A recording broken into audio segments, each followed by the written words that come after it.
Welcome to 90 TV news. ప్రతిక్షణం ప్రజల పక్షం. నంద్యాల జిల్లా ఆర్లగడ్డ నియోజకవర్గం రుద్రవరం మండల కేంద్రంలోని శ్రీ వాసవి కన్యకా పరమేశ్వరి జిల్లా పరిషత్ ఉన్నత పాఠశాల యందు 10వ తరగతి పబ్లిక్ పరీక్షలను కట్టుదిట్టమైన పోలీస్ బందోబస్తు మధ్య ప్రారంభమైన 10వ తరగతి పబ్లిక్ పరీక్షలు. విద్యార్థులు అధిక సంఖ్యలో పరీక్ష కేంద్రానికి హాజరయ్యారు. ఈ సందర్భంగా రుద్రవరం మండలం ఎంఈఓ మాట్లాడుతూ 10వ తరగతి పబ్లిక్ పరీక్షలు ఈ నెల 16వ తేదీ నుండి ప్రారంభమై ఏప్రిల్ 1వ తారీఖు వరకు జరగనున్నాయని ఎంఈఓ తెలిపారు.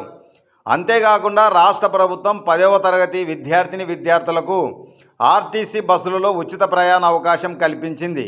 విద్యార్థులు హాల్ టికెట్ చూపించి ఆర్టీసీ బస్సులలో ఉచితంగా పరీక్ష కేంద్రాలకు చేరుకోవచ్చునని ఆయన తెలియజేశారు.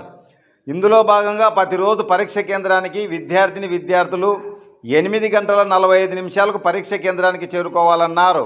మరీ ముఖ్యంగా ఉదయం 9 గంటల 30 నిమిషాల నుండి మధ్యాహ్నం 12 గంటల 45 నిమిషాల వరకు పరీక్ష జరుగుతుందన్నారు. విద్యార్థులు ఒత్తిడిని జయించి ఆత్మవిశ్వాసంతో దృఢ సంకల్పంతో ప్రశాంతంగా పరీక్షలు బాగా రాయాలని ఈ సందర్భంగా విద్యార్థులను ఉద్దేశిస్తూ ఎంఈఓ సూచించారు. ఈ కార్యక్రమంలో ఇన్విజిలేటర్లు ఏఎస్ఐ బాలన్న, కానిస్టేబుల్స్ రాజశేఖర్, వెంకటేశ్వర్లు, పాఠశాల సిబ్బంది, విద్యార్థులు తదితరులు పాల్గొన్నారు.